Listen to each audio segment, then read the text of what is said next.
नमस्कार साथियों, मैं सरिता। स्वागत है आपका मेरे कहानियों के चैनल कुछ भूल गए कुछ याद है मैं। कभी यह कहानियाँ आपको आपके बचपन में ले जाएंगी, कभी किसी पुराने दोस्त की हंसी याद दिलाएंगी, तो कभी किसी ऐसे रिश्ते की चुभन जिसे आप भूलना चाहते थे पर भूल नहीं पाए। तो आइए चलते हैं उन गलियों में जहाँ कुछ हम भूल चुके हैं और कुछ आज भी हमारे साथ हैं। आज मैं आपके लिए जयशंकर प्रसाद जी की एक लोकप्रिय कहानी मधुआ लेकर आई हूँ। आइए सुनते हैं। आज 7 दिन हो गए, पीने को कौन कहे सरकार, छुआ तक नहीं। आज 7वां दिन है।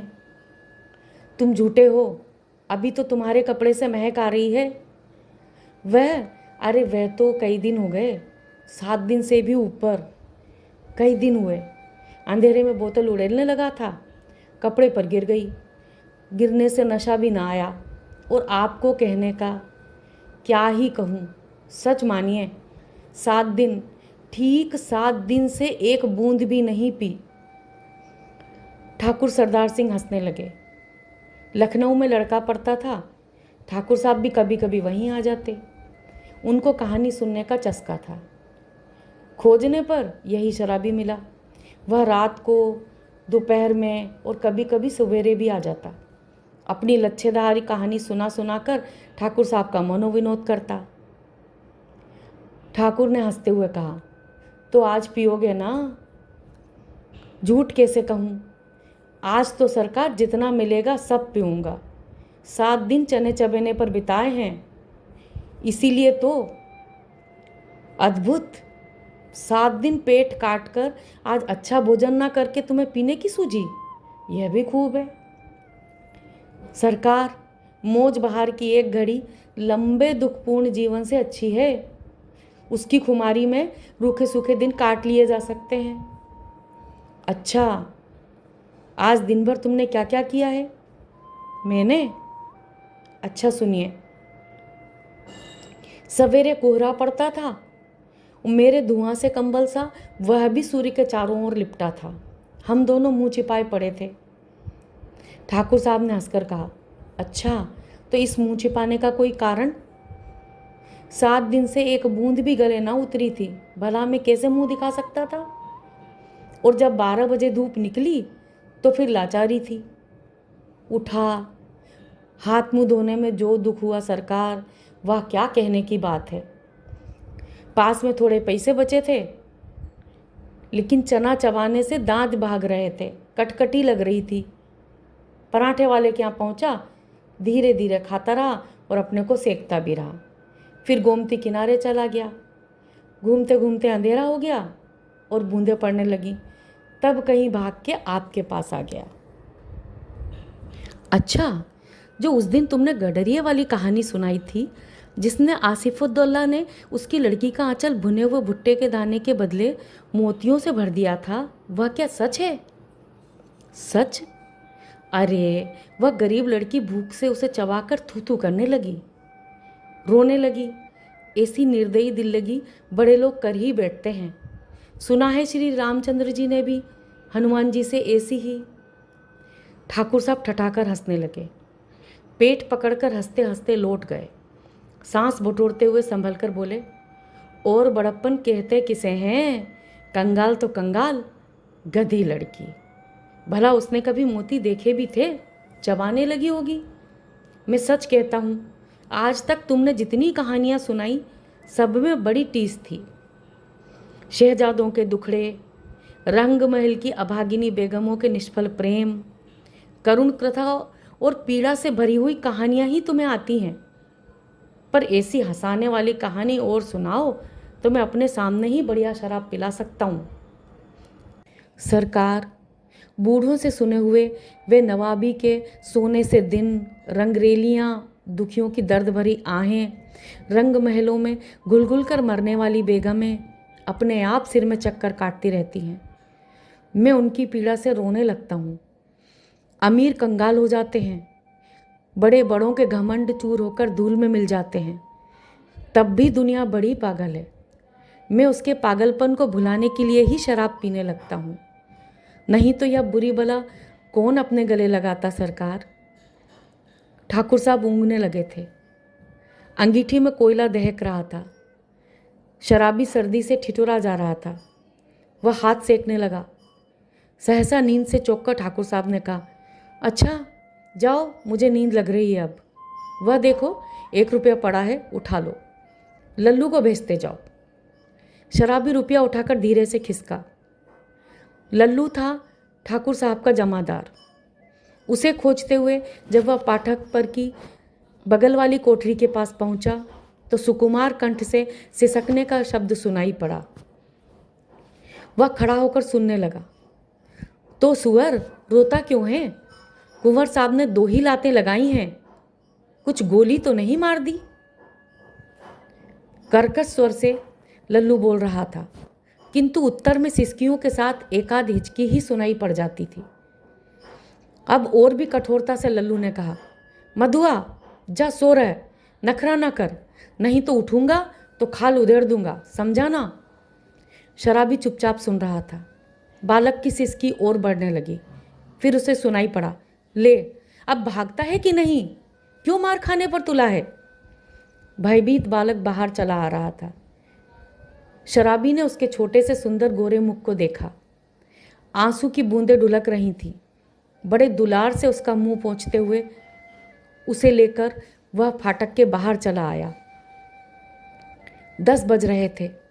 कड़ाके की सर्दी थी। दोनों चुपचाप चलने लगे।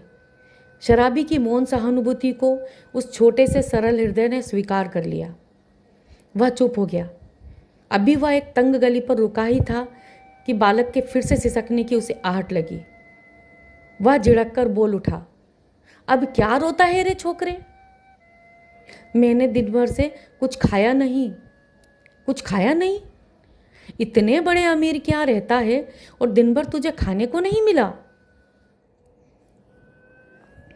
यही कहने तो मैं गया था जमादार के पास। मार तो रोज ही खाता हूं, आज तो खाना ही नहीं मिला। कुंवर साहब का ओवरकोट लिए खेल में दिन भर साथ रहा। 7 बजे लौटा तो और भी 9 बजे तक कुछ काम करना पड़ा। आटा रख नहीं सका था, रोटी बनती तो कैसे? जमादार से कहने गया था भूख की बात। कहते कहते बालक के ऊपर उसकी दीनता और भूख ने एक साथ ही जैसे आक्रमण कर दिया। वह फिर हिचकियां लेने लगा। शराबी उसका हाथ पकड़कर घसीटता हुआ गली में ले चला। एक गंदी कोठरी का दरवाजा ढकेलकर बालक को लिए हुए वह भीतर पहुंचा। टटोलते हुए दिया सलाई से मिट्टी की ढेबरी जलाकर वह फटे कंबल के नीचे से कुछ खोजने लगा। एक पराठे का टुकड़ा मिला। शराबी उसे बालक के हाथ में देखकर बोला, तब तक तू इसे चबा, मैं तेरा गड़ा भरने के लिए कुछ और ले आऊं। सुनता है रे छोकरे, रोना मत, रोएगा तो खूब पीटूंगा। मुझे रोने से बड़ा बेर है, बाजी कहीं का, मुझे भी रुलाएगा। शराबी गली के बाहर भागा। उसके हाथ में 1 रुपया था। 12 आने का एक देसी अद्धा और 2 आने की चाय, 2 आने की पकौड़ी, नहीं आलू मटर, अच्छा ना सही 4 आने का मांस ही ले लूँगा। पर यह छोकरा, इसका गड़ा जो भरना होगा, यह कितना खाएगा और क्या खाएगा? ओह, आज तक तो मैंने कभी दूसरों के खाने का सोच विचार किया ही नहीं।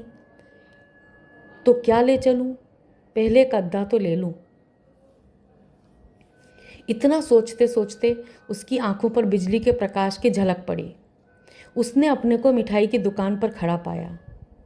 वह शराब का अद्धा लेना भूलकर मिठाई पूरी खरीदने लगा। नमकीन लेना भी ना भूला। पूरा 1 रुपया का सामान लेकर वह दुकान से हटा। जल्द पहुंचने के लिए एक तरह से दौड़ने लगा।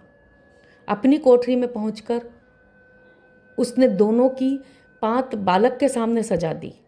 उनकी सुगंध से बालक के गले में एक तरावट पहुंची। वह मुस्कुराने लगा।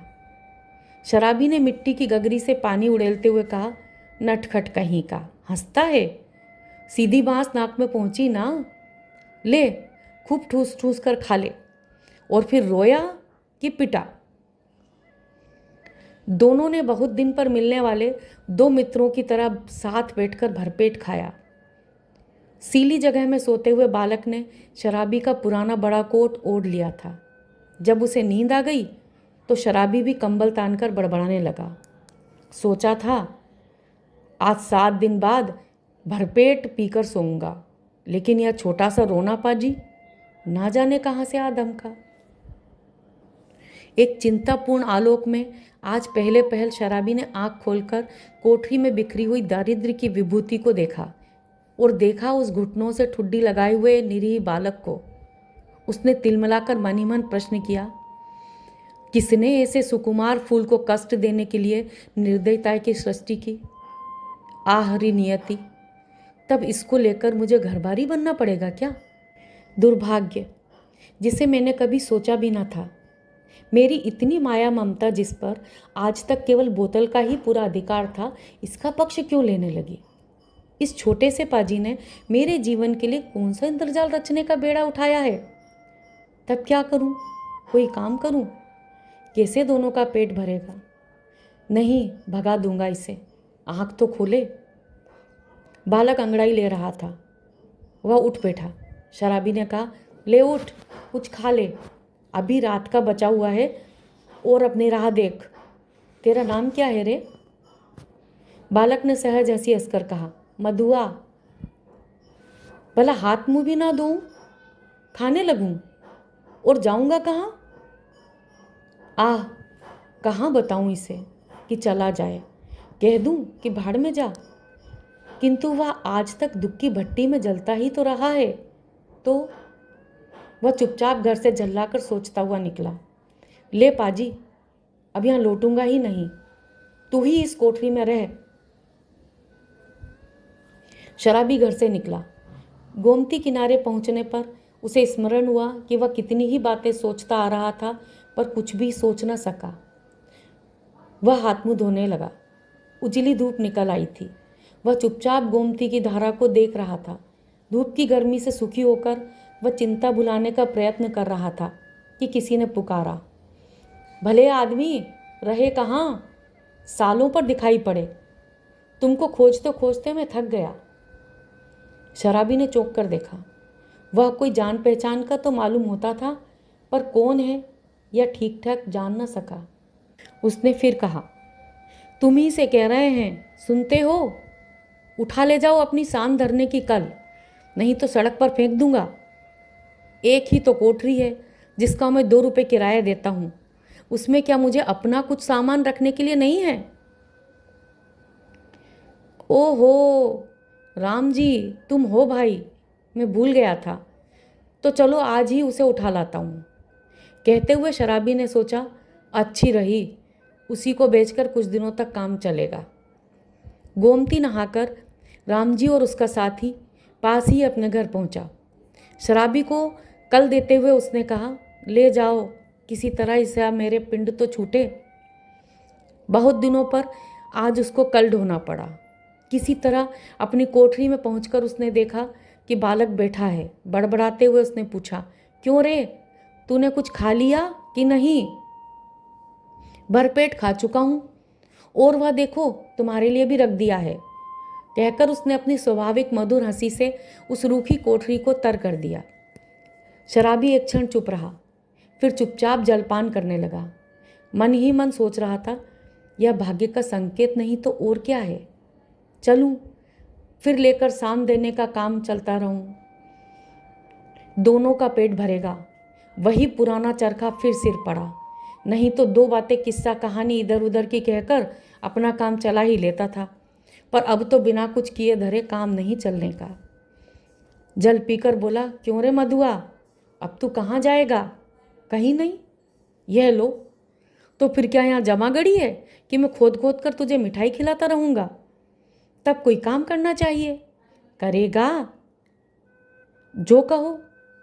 अच्छा, तो आज से मेरे साथ साथ घूमना पड़ेगा। यह कल तेरे लिए लाया हूँ। चल, आज से तुझे शाम देना सिखाऊंगा। कहाँ? इसका कुछ ठीक नहीं। पेड़ के नीचे रात बिता सकेगा ना? कहीं भी रह सकूंगा, पर उस ठाकुर की नौकरी ना कर सकूंगा। शराबी ने एक बार स्थिर दृष्टि से उसे देखा। बालक की आंखें दृढ़ निश्चय की सुगंध खा रही थीं। शराबी ने मन ही मन कहा, बैठे बिठाए ये हत्या कहाँ से लगी? अब तो शराब न पीने की मुझे भी सौगंध लेनी पड़ेगी। वह साथ साथ ले जाने वाली वस्तुओं को बटोरने लगा। एक गट्ठर कपड़े का और दूसरा कल का। 2 बोझ हुए। शराबी ने पूछा, तू किसे उठाएगा? जिसे कहो। अच्छा, तेरा बाप जो मुझको पकड़े तो? कोई नहीं पकड़ेगा, चलो भी। मेरे बाप कब के मर गए। शराबी आश्चर्य से उसका मुंह देखता हुआ कल उठाकर खड़ा हो गया। बालक ने गठरी ला दी। दोनों कोठरी छोड़कर चल पड़े।